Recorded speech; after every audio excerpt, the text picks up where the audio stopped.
Thanks again to Carbon Health for being our presenting sponsor. If you are a regular here, you know I've talked about Carbon Health and how long I've talked about Carbon Health and why I love Carbon Health. They help with things like COVID, cold, flu testing, antibiotic prescriptions for things like infections, UTIs, STDs. They have primary care services in California and Massachusetts. But if you're new here, thank you, by the way, for stopping by. You should also know that they can help with injuries as well. Most of their locations have imaging or x-ray machines so they can diagnose strains, sprains, and fractures if you unfortunately become injured. And I know, unfortunately, not everyone will be near one of the 120 plus locations, but they do have virtual urgent care services for states like California, New York, Florida, and several others. So thank you to Carbon Health. Really, really happy to be working with them. Check out the link in the description. What's up, everybody? Welcome back to The Big Thing. That's right, we're back. Well, I guess to some people, like, we weren't gone that long. I was on vacation. And I had some great interviews with Freddie Prinze Jr., Catherine McNamara, and that was last week. And that I didn't have an episode yesterday, so I'm doing one today. And we got some stuff to talk about, man. Some stuff that maybe were stories last week I didn't know about, but I'm going to talk about them now. And two of the big ones is it looks like one of these stories of where there's smoke, there's fire. It looks like Superman might be cast or getting close to a favorite with James Gunn's DCU Superman movie. We'll talk about that. And speaking of highly anticipated movies, shows, you got Ahsoka in the Star Wars universe, and it seems like if you believe the leak that Dave Filoni has found the title to the movie that he's moving on from Ahsoka and Mandalorian and the Filoni-verse. So it looks like we have that title, maybe, perhaps, or maybe it's BS. That's also possible. Guardians of the Galaxy took a little bit of a drop, but still doing pretty well. Mario crossed $1 billion, I think. And a few other stories. Mission Impossible's getting their trailer tomorrow, and we're pumped to talk about all of it. All right, so with all that said, let's get into it, man. It's the big thing. It's me and you. And make sure, if you haven't already checked this all out on Spotify, please do that. Check us out on Spotify. It's very, very important. We're on video, so if you want to check that out, you can do that there. Get yourself a Big Thing t-shirt, Sith Council, Capes and Cows, all that and more. But let's talk about this stuff, guys. It's me and you. Let's do the show. You ready? All right, good. I'm ready too. Let's do it.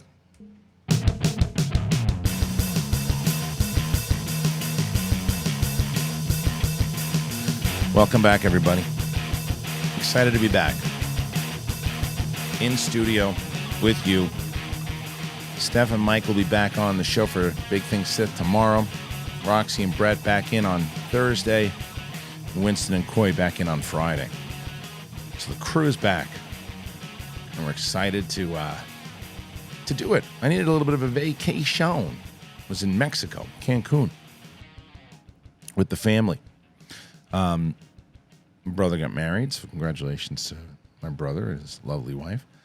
And we did some speeches, and my daughter was the one who stole the show. Ellis officiated it, and the wedding itself, and then I gave a speech, but my daughter crushed it. Natural timing. It's really great to see. But that and more. So I got a little bit of a relaxation, kind of, when you're traveling with kids. It's never really relaxation. I think I relaxed for like 2 minutes, if I'm telling you the truth. In the pool, I was like, okay, good, I'm relaxed. And then I wasn't. You're running around doing a whole bunch of shit with family, but it was fun. Good party last night. Was it last night already? No, it wasn't. No, it was 2 nights ago. You see, it's all a blur, guys. It's all blur. But what's not a blur is I was excited to get back to it. Saw people commenting and saying, where's the big thing and all that. And I'm excited to be doing this show. And I'm trying to get it the show itself up in the mornings, but it doesn't always happen. People ask why it's not always consistently in the mornings, and I'll tell you why. On Mondays, if I tape the show on Friday, then I can get the show up on Monday. But I like to do kind of current stories so I know what the hell's going on. So it goes up a little later because I shoot it in the morning. Why don't you do live? I don't like doing live anymore. I'm not a big fan of doing live except unless I'm doing it on the live stream. That's why I have the Kristian Harloff and Friends channel, and I'll be doing that. But Wednesday we shoot Sith Council in the mornings. So we try to, again, whether it's edited or live to tape, I put it up there and I try to get it out as fast as I can. The reason why you got a better chance of both the Thursday show and the Friday show going up at 9 a.m. is because we tape them the day before. So it gives me time to edit and get it ready to go. The only time you're not going to have that is if there's a movie that hits the embargo releases in the morning at that particular time, or there's a trailer reaction, or we're covering a show. Then that will take priority in the morning, and then you'll get it a couple hours later. So that's kind of how the schedule of this channel works. But the big thing is a heavy focus, and we want to be able to give you guys kind of that long form podcast that you've been enjoying on the show since we launched this channel, really, and we'll continue to do that. We also have the short form and all that stuff that we're doing, and we're also doing a live show. And I'm going to give you now. That was all the fun, good stuff. Here's the bad news. We got to sell these tickets in New York. I told people, I'll be honest with you. People said, "Hey, come to New York. We're going to come see if you come to New York." So we put a show up for New York, and we put a show up for Stamford, Connecticut. And I'm going to promote them a little bit more now. But I would suggest if you're coming to the show, get a ticket today, because I'm going to reassess. Because I think that this is what I'm going to do for this. We did well on the LA show. We sold about 150 tickets. It was great. New York and Stamford not selling too great. Be honest. Put it out there. New York's doing okay. Stamford not doing well. So I'm going to reassess with my events coordinator this week. And most likely, I got to talk to the club. I got to talk to everybody else and see. And we got to probably move stuff around. This is going to be the last live show we do for a while. And if we wind up doing Stamford, we'll see. Got to talk to the club again. But going to try to maybe maneuver some stuff around. But I don't want to cancel it. I hope I don't cancel it. So if you want to come see us, don't wait till the last minute. If you get the tickets now, we know you want to be there or not. East Coast peeps, hook it up. But we'll be doing a lot of like live streaming stuff on the website as well. You know, the after party stuff and all that. All right, let's get into this first story, man, because this I started to see the kind of the rumblings, and I was so curious, so curious. Superman, it's my favorite character, and I'm so interested, to see what's going to happen here. And there's fan art that came out because there's the front runner is David Corenswet, and I hope I'm saying that right. I don't know, but he's been really. I think the Hollywood Reporter was the one that broke this. So when it came through that way, people are really starting to say that this is the guy. Over the weekend, James Gunn I don't think has debunked it, and usually he does. Over the weekend, the first contender for the lead role in James Gunn's Superman Legacy emerged, and while it's in the early days, the trades that believe that the up-and-comer David Corenswet is the current frontrunner to take over from Henry Cavill as Man of Steel. The 29-year-old actor has a few film and TV credits to his name, but House of Cards fans will recognize him as Claire Underwood's college sweetheart Reed, and he recently appeared in T. West's horror prequel Pearl. As expected, fan art has now begun to circulate online. And this is how it looks. This is the fan art that you saw in the thumbnail, obviously, and then you saw right here. I mean, this guy looks like Henry Cavill, to be honest with you. He looks like Henry Cavill, but he looks like Superman. Henry Cavill looks like Superman, and this guy looks like this is the fan art, obviously. But this is the guy. I mean, this guy looks like Superman. He's got that Smallville feel. He's got the Henry Cavill look to him. If he bulks up the way Christopher Reeve did, I think this is a fantastic choice. Gunn took to Twitter shortly after the trade to say he would not comment on who may not audition for Legacy, but we do know that he's planning to see many more actors. Jacob Elordi, Andrew Richardson, Rachel Brosnan, Emma Mackey, Phoebe Dwyver, and Samara Weaving are read apparently for Lois Lane. Nicholas Hoult is believed to be the only person who's being considered for Lex Luthor. That would be good casting too. But this guy, I mean, holy shit, this guy looks like Superman. In this picture, this is great fan art, obviously. But even in this one, I've never heard of this person. And I don't. If he can act, I say sign him up. I say sign him up if he can act. You know, if it works, because he looks just like him. This look wise, great. Gunn, if he's comfortable in his abilities, and I trust that as well too. He gets good performances out of who he wants. And this dude looks like him. And that again, fan art can do it, and whether that's a little bit of AI in there, I don't know. It very well could have just been straight up fan art. I don't know. Or it could be AI. I have no clue. nonetheless, I saw that and I said, holy shit, that's Soups. I think it's great. I'm very curious to hear what you guys think, but if this is the guy. And I think that Nicholas Hoult, to me, as Lex Luthor, could probably pull it. Nicholas Hoult, to me, is going to be one of the best for in the next 10, 15, 20 years. We're going to see a lot more of him. Everything he does, he's really, really solid. He's really solid. So if they're going to make him this younger Lex Luthor type, I can see Nicholas Hoult pulling off for sure. And he's well known enough to people. I mean, he's got that thing where, like, I always look at it like my mom or my dad. If you're like, they're gonna say, "Who's Nicholas Hoult?" But I'm like, look at this picture. Oh, that guy. Oh yeah, I know that guy. That he's that guy for a lot of people. If you're in this circle and you follow the movie news and you follow this, then you know his name. If you follow the show that he's on, you know his name. You know, if you're a big X-Men fan, you know his name. He's in tons of stuff. But I think that still, household name wise, for everybody, like I said, the same way you mentioned a Brad Pitt or something. Yeah, of course, Brad Pitt. I think right now Nicholas Hoult is, I know that guy.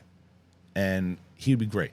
I think he'd be great as Lex Luthor. So everybody else, when it comes to the casting, the reason I think that this guy might actually be it is because James Gunn was quick to shoot down any false reports, right? And this one comes out and he's like, no, I'm not commenting on anybody who might be cast.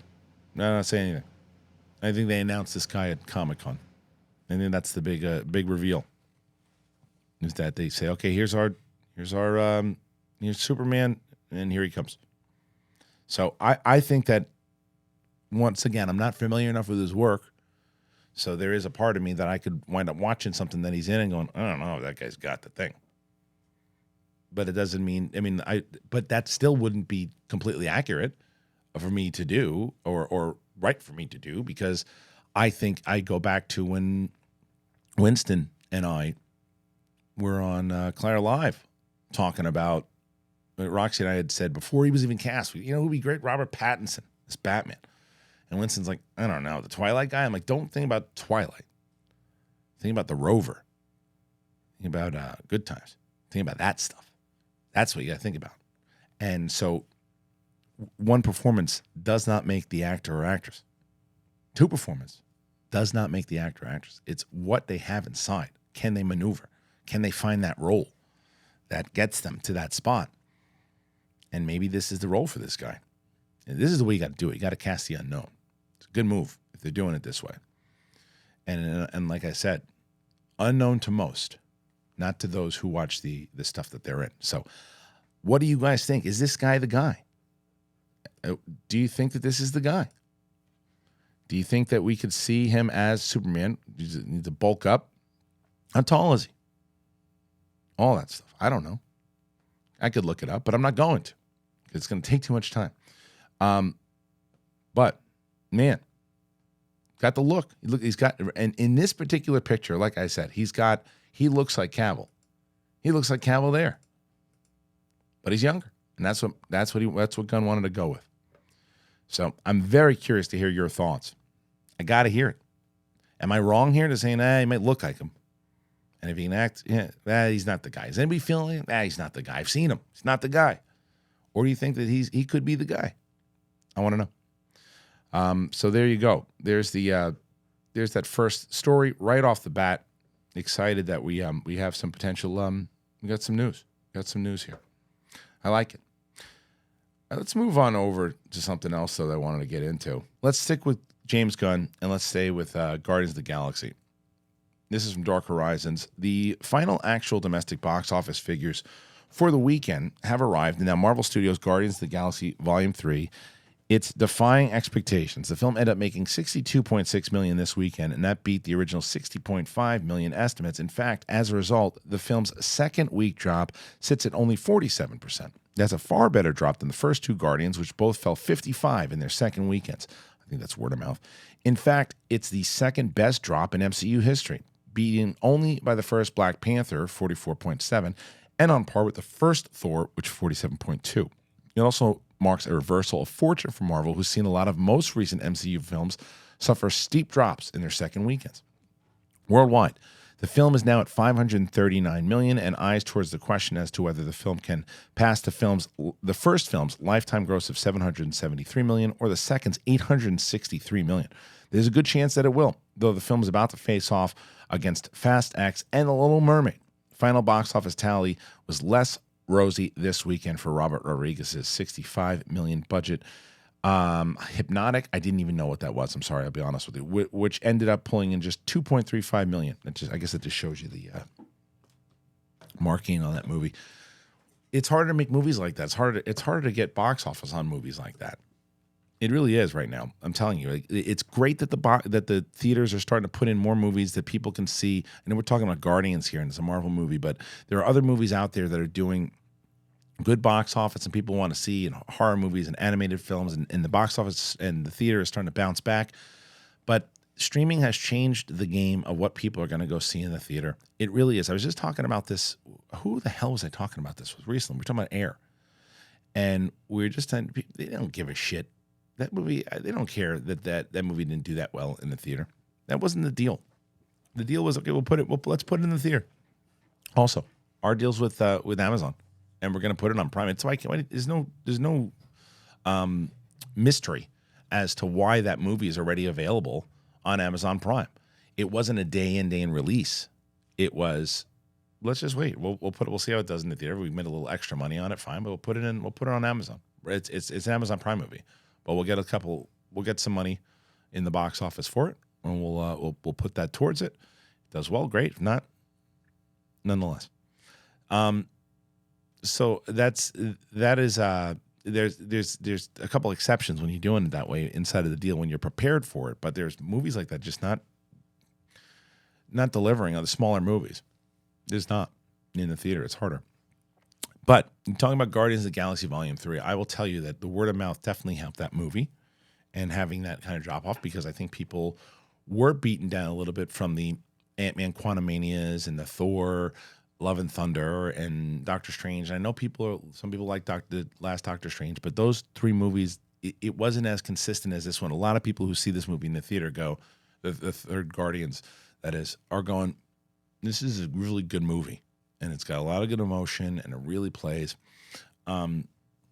So I think that it's not a surprise that it's doing fairly well. I do agree with their report that with Fast coming out and Little Mermaid coming out, even though different audiences with those movies, it's what are you choosing to see in the box office right now? I think it's going to make it. I don't know if it's going to beat the second Guardians as far as that, whatever that 830 or 840, whatever the hell it was. I think it's got a shot to beat the first one. I think in between the 700, maybe topping at 800, it ain't hitting $1 billion. That's not going to happen. But it's going to close out anywhere between 750 and 800 million, if I was to guess, which I guess I just did. That's what I would say, and that's a big win for Marvel. It's like I don't know where this new thing came from people. If they're like, well, it didn't hit $1 billion, it's a failure. Didn't hit $1 billion. Made a lot of money. That's a good number to hit. It made its money. And it's a good win, and the drop off stuff and all that's good, especially in the summertime with how it works. You got to hit quick, otherwise you get that these movies that are coming in and chomping at the bit. Now I know a lot of people saw Fast X last night, right? Yeah, last night. I was coming back from Mexico on the flight when the screening was, so I didn't get a chance to see it. But I am going to see it. I'll probably see it on either Thursday or Friday. I'm still going to do an out of the theater reaction for it.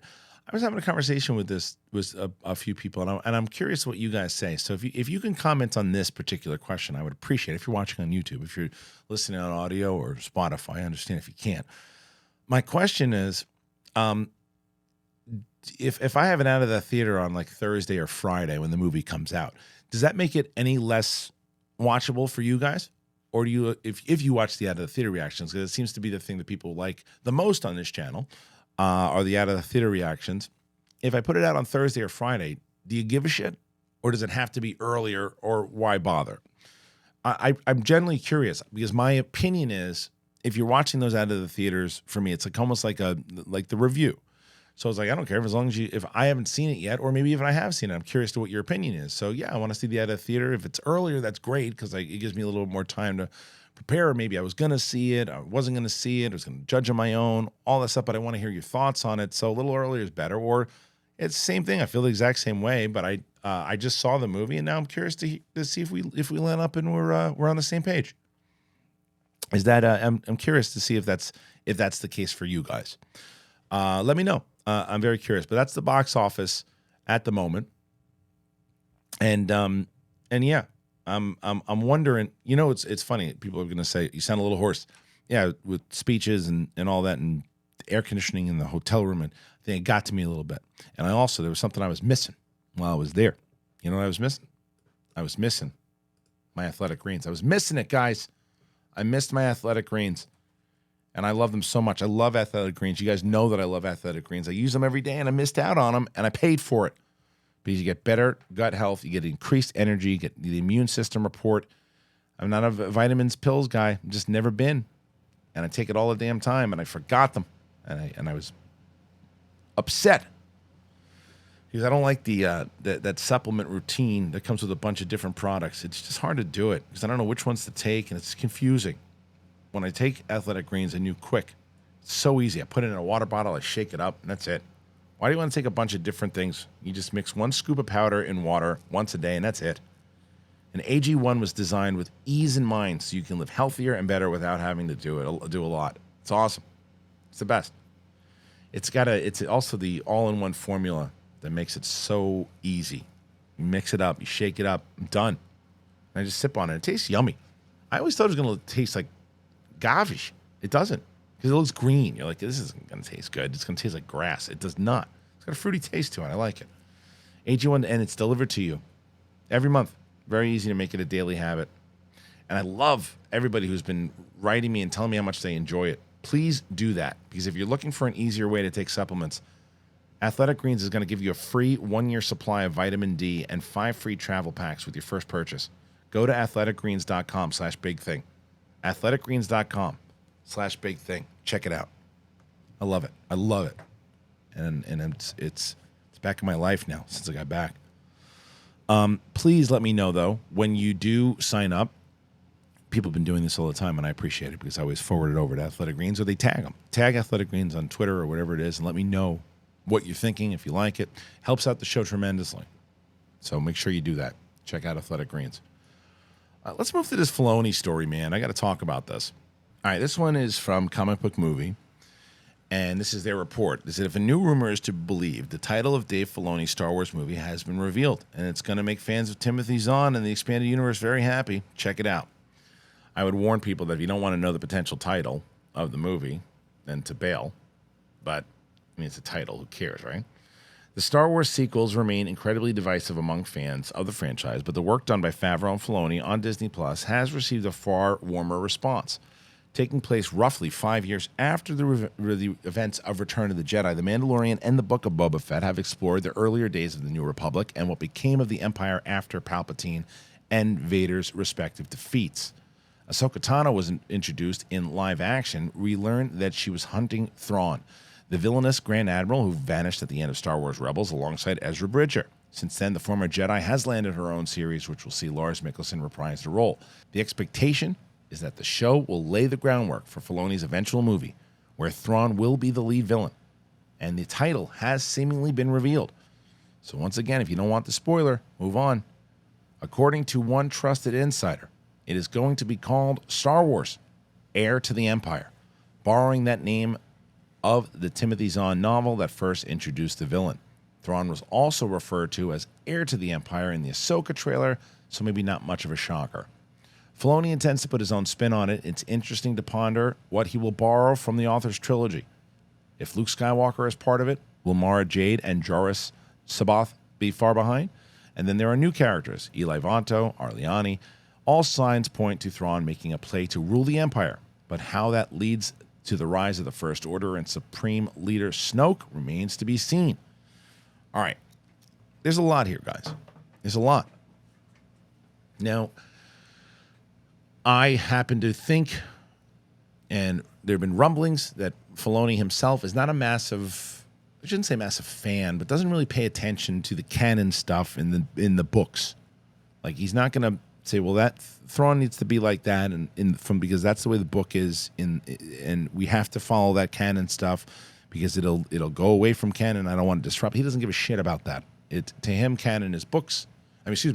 Animation, live action, and the movies. Those are connected to George's stuff, at least a lot of it, and so that's what he's going to go off of. I think he sees the legend as good cherry picking stuff, and clearly he's a Zahn fan. I think that those books, for anybody who's a big Star Wars fan, especially back in the day, that the Timothy Zahn Heir to the Empire trilogy of books, that was what we thought. That was the last of the Star Wars stuff that we thought we were going to get. We didn't think we were going to get any more Star Wars. So that, to a lot of people in that generation, Filoni included in that generation, that was Star Wars. So I'm sure he read it. I'm sure he was a massive fan of it. He talks about it all the time. Now, I don't know if I'm necessarily going to disagree with comic book movie that clearly, because if they follow all this, then he's going to take Luke, and then he's going to put Mara Jade in it, and then he's going to put Jorah. I don't know if that's the case. Because if he's going to put his own spin on it and put Thrawn in on it, he could use Ahsoka to serve the role of Luke Skywalker and cherry pick certain things. And the Ray Stevenson character could be the Jorah's character. And there could be no Mara Jade necessarily at all.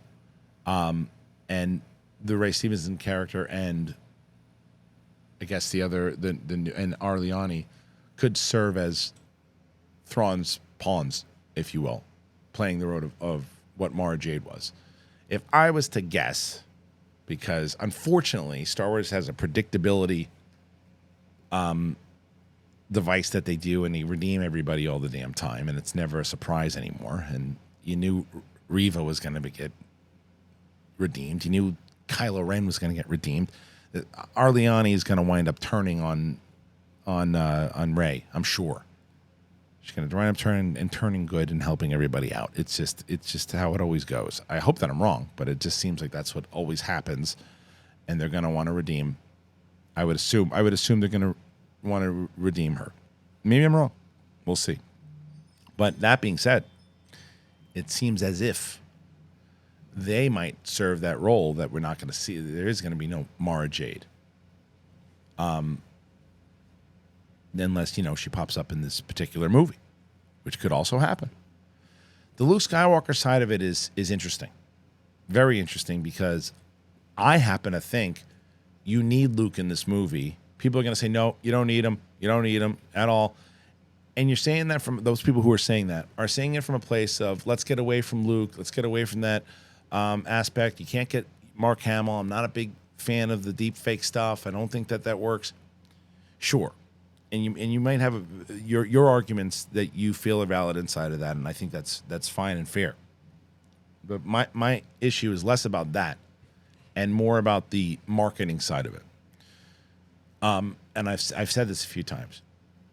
Let's not assume that everybody's going to watch Ahsoka, mainstream fans, that you need to get into the theater. You need to get more people into the theater than just the people who are watching Ahsoka and Mandalorian. You need to get more people into the theater. You need to get the casual viewer into the theater. That's why they're leading with Daisy Ridley for the new movie, because they want to get the casual fan who watched those other movies, who don't give a shit about whether or not you think it plays into lore and this, and whether it should have been 60 years afterwards, and they just want to see a Star Wars movie with lightsabers and Daisy Ridley they recognize. So it's the safe choice. There's no safe marketing tool, and you always need a safe marketing tool, even with interesting movies. You always need a safe marketing tool to make real money. Look at Mario. Mario is a safe marketing tool, obviously, because you're doing Super Mario Brothers. It's about as nostalgic as you get. And there's a lot of other just safe things. You need that safe marketing tool, and Luke Skywalker is a safe marketing tool. I'm not telling you to make him the lead. I'm telling you to give him a role. Because if he has a role and it's like the first kind of main deep fake role, and not just, it's expensive. There's no doubt about it. It's going to be a little more expensive.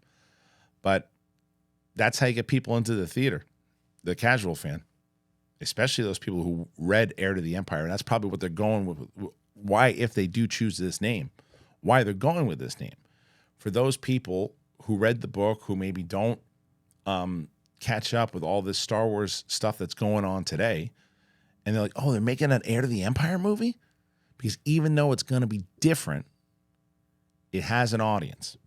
So there is a marketing ploy there if they go with this title, which I think makes sense. You go after that audience that knew it, even people who are kind of tuned out and like, oh, wow, they're making an Heir to the Empire movie. Interesting. And Thrawn's in it. So you're getting that audience right away. You're like, yeah, but it's going to be a little different. Is Luke in it? We don't know. Luke's not in it, but it's this character Ahsoka that they've been working on. Who the hell is Ahsoka? Well, Luke's going to be in it, but they're leading with this character Ahsoka. Okay, well, Luke's in it, though? How are they going to do that? So you can get all these different conversations that are going to happen. That's very, very possible. But I think titling an Heir to the Empire is a really smart move. It's a good marketing move. And whether or not Mara Jade can be in it and all that, and people have been asking for Mara Jade forever. But then you really obviously have to have Luke. You can't have Mara Jade and not have Luke. But I'd love for them to cherry pick a lot of the stuff that Zahn did in that trilogy. I wonder if he's going to do it. He doesn't necessarily have to do any of that for Ahsoka. He just got to set up that Thrawn's badass inside of it. What do you guys think? Is that something that you want? Do you think Heir to the Empire is the way to go? Or if he does call it Heir to the Empire, is he too beholden to try to take a lot of those elements from the original trilogy of books? Or does he not have to because he's setting up Thrawn as the Heir to the Empire in this new storyline? Can you still take the title? I happen to think you can still take the title. I would be surprised because of, again, the marketing side of it. I don't necessarily think that they need Luke in it for story purposes, as I've just made a whole case why I do think they need him in the movie for marketing purposes. But I don't think you need him for story, because I think you can write around it to where you have, you have him do that. Although, as I hear myself say that, I was a big advocate before they announced Luke coming back to Mandalorian Season 2, that the only person that really made sense to pick up Grogu, or that was out there, would be Luke, because he's the most powerful Jedi at the moment. If Thrawn comes back in Heir to the Empire, especially if he comes back to, right now they're in the unknown regions or wherever the hell they are. If Luke's not in Ahsoka and not around that area, okay, you can get away with that. You can get away with that because he doesn't know where the hell they are. He doesn't know how to get there. He doesn't know how to link up with Ahsoka.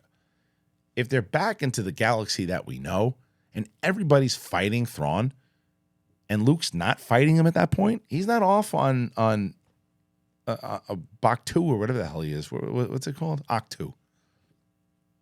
Few. But he's not on Octu at this point. He's the Luke that we saw at the end of Season 2. So he'd be there to throw down. It would not make sense unless they're in the unknown regions for the Heir to the Empire movie, call it that he wouldn't be involved. Unless it was a direct mandate from Kathleen Kennedy, you cannot use him, which would be, I think, acknowledging, well, then you're not paying attention to what's happening in this galaxy. That's what I say. What do you say? Do you agree with this stuff that I'm saying? Or do you say, you're full of shit, buddy? It can work without him. And you don't need him. And I hate the title, and I hate you. And I'd say that's aggressive. But what do you think? Do you think that's, do you like this title? Do you think he should be going this route? Or do you think this is bullshit? You think he's not going to use this title anyway? And you think he's going to just go, oh, very interesting, very interesting. Oh, very interesting. He always says very interesting, Filoni. Every time you ask him a question. Oh, we think that it could be this. Oh, really? Interesting, interesting, interesting. Listen to his interviews. He says it all the time. Interesting, interesting. You know what's interesting? RUMPL blankets and EXPRESSVPN. I love them both. I love RUMPL, man. I'm so glad RUMPL's back. We were with them for a little bit, and now they're back again. And I was so excited. I'm going to be honest. When I heard they were coming back, I was pumped. I have a few of their blankets, and I just love them. They're on a mission to introduce the world to better blankets. They certainly did to me and my family. They're made with durable, sustainable materials, and they're built to last. So RUMPL recycles over 5 million plastic water bottles a year. They are B Corp certified, climate neutral, and donate 1% of all their sales to environmental causes. The original puffy blanket is RUMPL's #1 bestseller with over 1 million sold. They have over 135 unique designs. There is a blanket for everyone. They are amazing. RUMPL blankets aren't just for outdoors. They're perfect for just watching movies on the couch, kicking back in bed, or bringing with you to your local theater. I have one from when I go to my daughter's soccer game, and then I have one that I just kind of snuggle up with my wife when we're watching movies. I love them. RUMPL also has a huge selection of indoor styles like their cozy hemp, fleece, and Sherpa blankets. They're perfect for everywhere. You keep on hand in your living room or refresh your bedding. You're going to love them. For our listeners, go to rumpl.com/thebigthing and use that code THEBIGTHING at checkout. You get 10% off your first order, which is great. Rumpl.com/thebigthing. Use that code, man, THEBIGTHING. And tell me after you got one. Love RUMPL. Oh, yeah.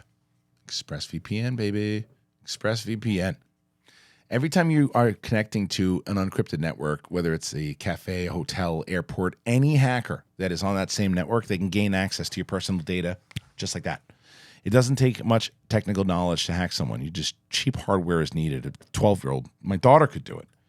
Your data is valuable. Hackers can make about $1,000 per person selling personal information on the dark web. Now, the question you're going to use is, why do I need EXPRESSVPN? Out of all, I could choose anybody. Why am I choosing EXPRESSVPN? I'm going to tell you. They have encrypted tunnel. What's that? Well, it creates a secure encrypted tunnel between your device and the internet. Hackers cannot steal your sensitive data. Is it secure? Well, hell yeah, it is. It's super secure. It would take a hacker with supercomputer over 1 billion years to get past EXPRESSVPN's encryption. And it's very easy to use. This is the best. You just fire up the app and you click one button, you get it protected. It works on every device, whether it's a phone, a laptop, tablet, and more. You can stay secure on the go. I love it. It's so simple for me. I just keep it on. My computer, everything. Very easy for me. I don't want, especially with kids, man. I don't want any of that data taken. So easy. It's very important to use. It's very important for me to use. It's very important for you to use. I want to protect my family. You want to protect yourselves. So do it. Use EXPRESSVPN. Secure your online data today.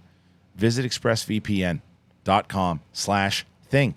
EXPRESSVPN.com/thing. And you will get an extra 3 months free. expressvpn.com/thing. All right. Thanks again to our sponsors, EXPRESSVPN and RUMPL. Excited that both of them are back with the show. And we hope that you guys, when you want to help out the show and you want to help yourself, please, we only get sponsors that we think that the audience will enjoy. So please look into both RUMPL, EXPRESSVPN.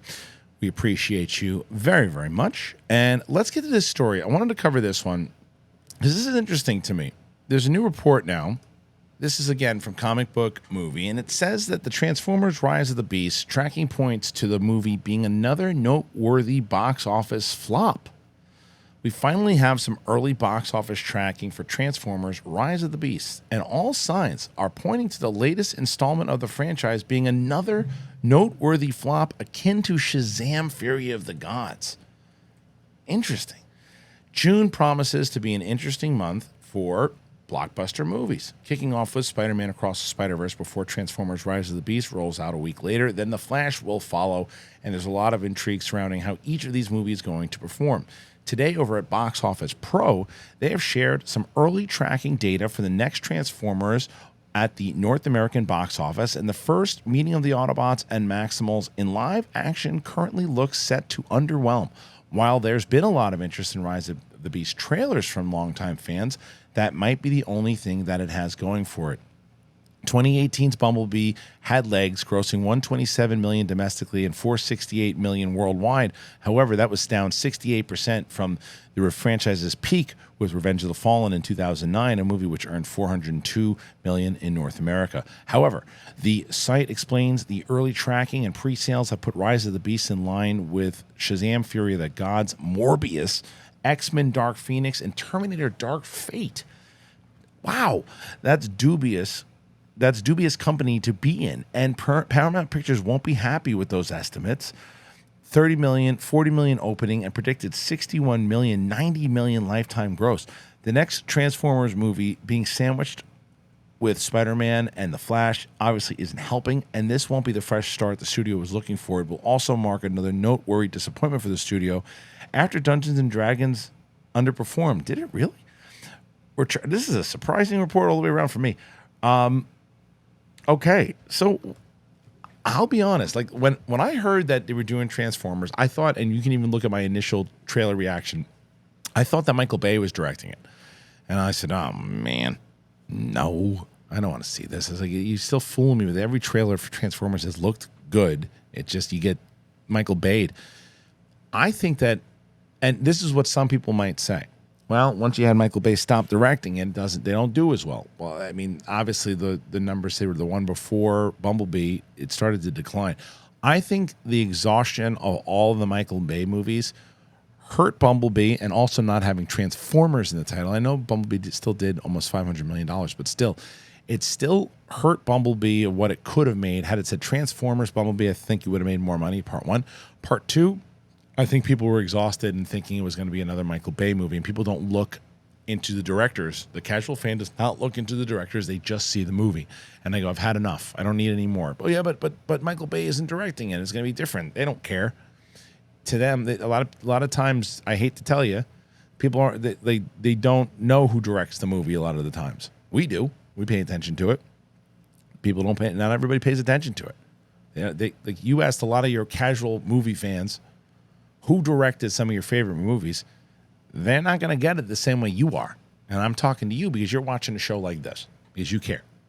You care about that type of stuff, and not everybody does. So to them, they don't see Transformers. This one will be different because Michael Bay is, and I'm not telling you that everybody feels the way that I do, but there's a lot of people who do. Michael Bay's Transformer movies are pretty much the same. They look real good.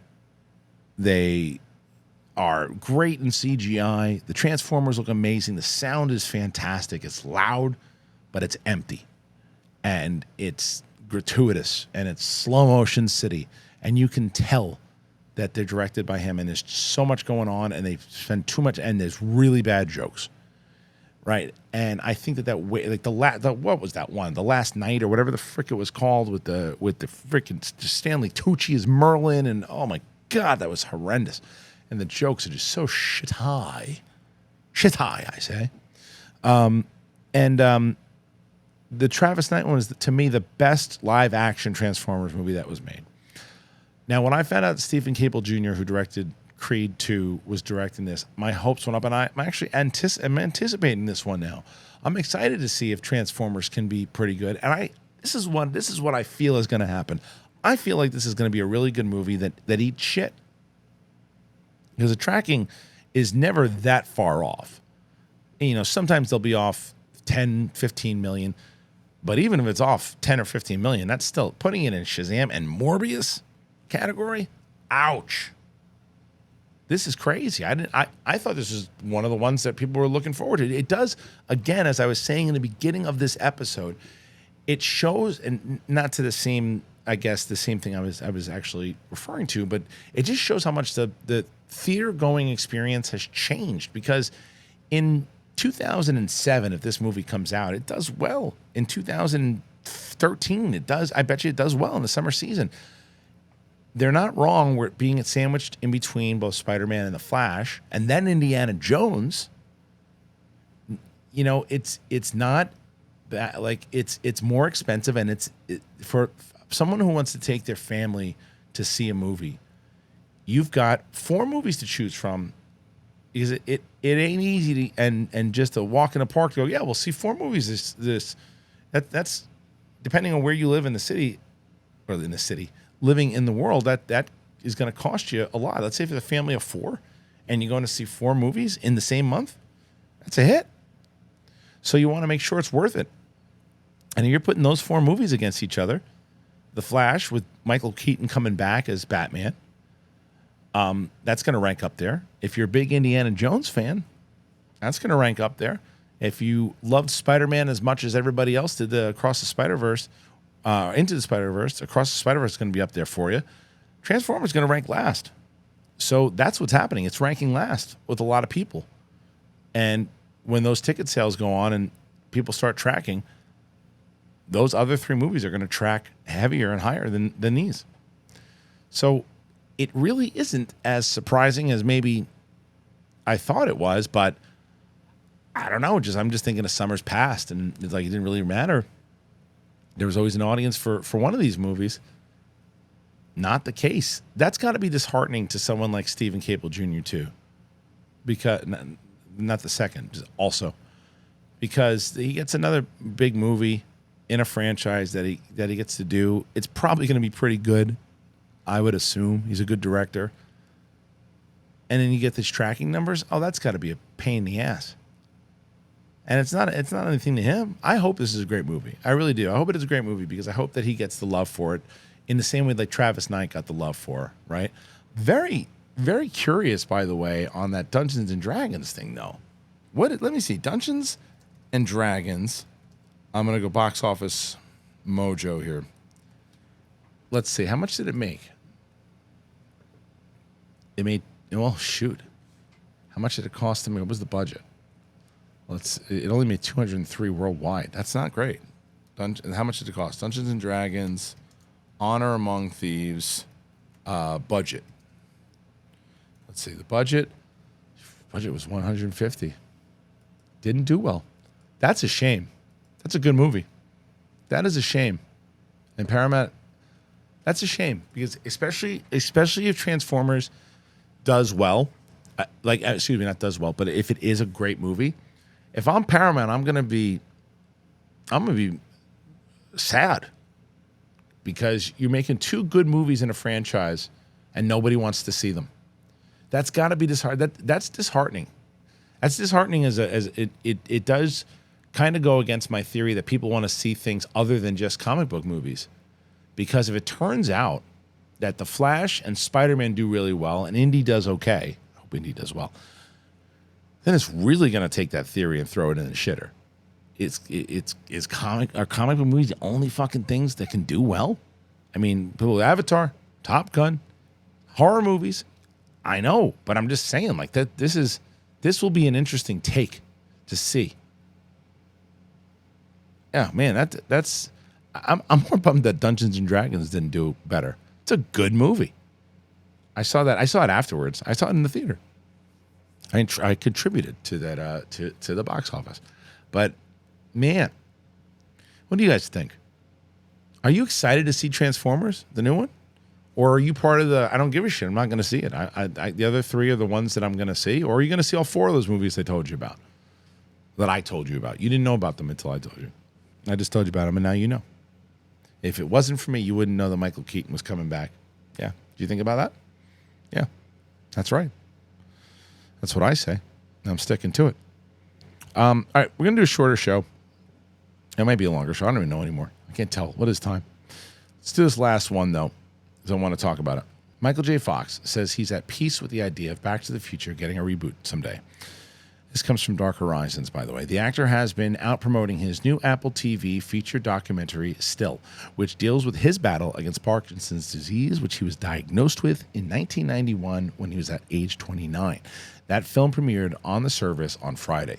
Speaking with Variety for a recent cover story on his life and his career, Michael J. Fox is aware that someday someone will probably do a new incarnation of the three Robert Zemeckis directed 1980s films about his character Marty McFly and a time-traveling DeLorean. Fox says, "I'm not fanatical. Do what you want. It's your movie. I got paid already." When asked about the possibility, he does, however, advise that whoever is thinking of doing it is probably not a good idea as he doesn't see a point to it. "I don't think it needs a reboot. I don't think it needs to be. I think Bob Zemeckis and Bob Gale have been smart about that. I don't think it needs rebooting because are you going to clarify something? You're going to find a better way to tell the story? I doubt it." Asked if he was ever approached about a potential fourth film, Fox said, "I'm sure somebody thought about it, but I was in the early stages of Parkinson's at that point, so I don't know that I would have wanted to take that on. Right after part 3 had done well, there might have been conversations, but I never got involved in them." Bob Zemeckis and Bob Gale have been against remakes or edits to the trilogy in the past. The property, however, has been reimagined as musical. Okay, I've always had a stance on this with Back to the Future. So I agree and disagree with the great Michael J. Fox, who I love, with his comments.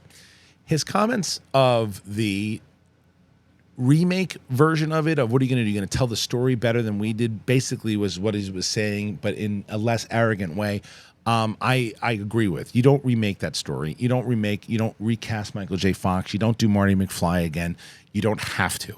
That is something that I don't think should be touched. I don't think it should be remade. I don't think those stories should be remade the same way I don't think Rocky should ever be remade. Rocky doesn't need to be remade. And I would have said the same thing about like The Karate Kid. The Karate Kid was made differently, and I didn't hate that movie. I don't think it was necessary, but I don't think they needed to remake it. I'm actually against full remakes of really good movies. I think remakes should be made of bad movies that had good premises.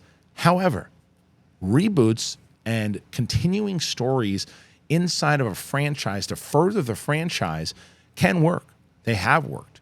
So I don't agree with Michael J. Fox in that aspect where you couldn't find another story with other characters that portrayed to this universe.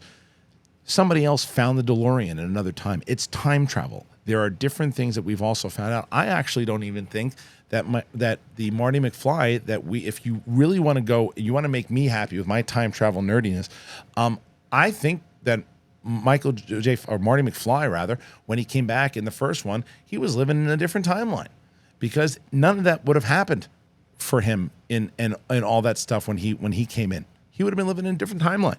The way that all happened, like it didn't make sense. Like the things would be different. I'm geeking out on time. I apologize. However, when you go back to the reboot itself, another kid who finds the DeLorean and finds someone who knows how to use it. Now, putting Doc Brown in it, while you still have Christopher Lloyd with us, who hopefully will be around another 20, 30, 40 years, fingers crossed. He was fantastic in The Mandalorian.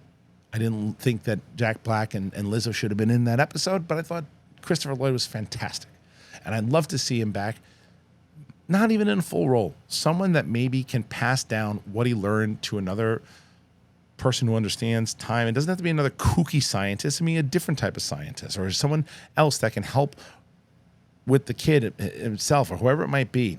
This is the shitty version of it, but there's ways that you can do it in a television show, in a movie. There are ways to further it. Now, I'm not telling you that every way and every take and every casting that they come up with would be flawless. It could be a disaster, and it could be terrible, and it could be cliche casting, and it could be casting in general of saying, well, we need to do this, we need to do that, we need to do that. Then there's the flip side of that you can say, wait, this is a great story. This is a great take. This is a great cast. That fits the bill of what we want to do there, and it all makes sense. It's not just trying to cash in on the franchise. It's telling a story that we think will be emotional, it'll be funny, and it'll work. But we've got to kind of very similar to Cobra Kai, right? The first season of Cobra Kai, when, as I mentioned, Karate Kid, it was taken from a place of love. Most people, including myself, thought, don't do that. Don't, and I love those guys, the Hayden and John and Josh. I love those guys. But when I heard it, I'm like, don't make that show. It's gonna be, you're gonna turn it into a freaking Funny or Die show, and they didn't. They treated it with love. They treated it with care. They treated it the same way a lot of us would treat Star Wars if we had those kind of skills and doing that, or Marvel or DC or whatever it might be.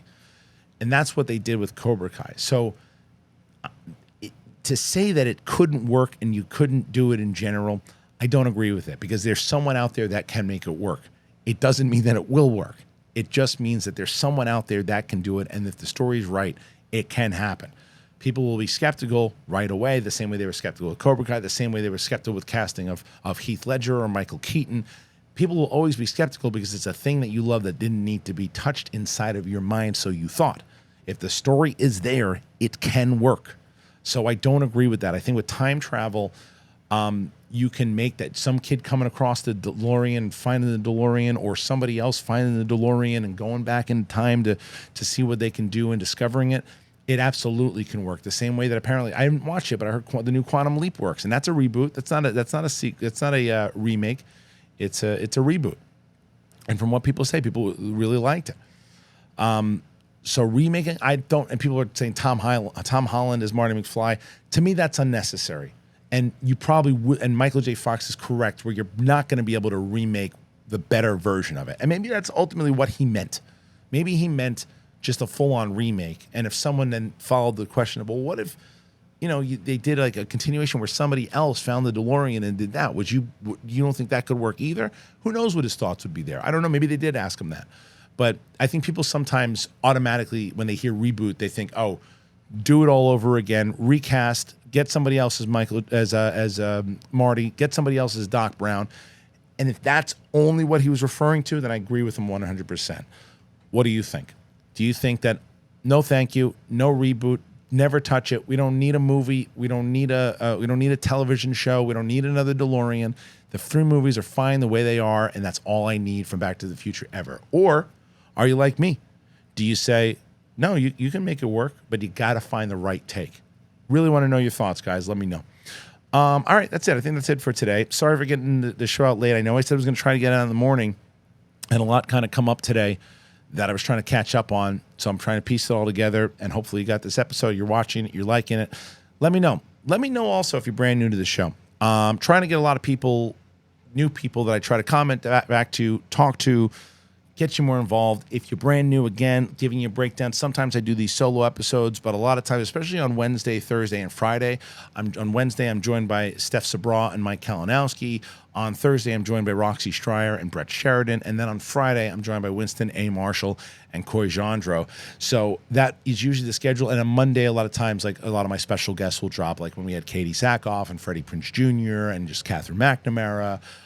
We had Krista Miller on recently. So many great guests, Cleopatra Coleman, Katie O'Brien. We had a lot of great guests that usually pop on sometimes on that Monday episode. So we hope that you dive through the archives and check it out. So thank you so much. I appreciate it. And once again, do me a favor.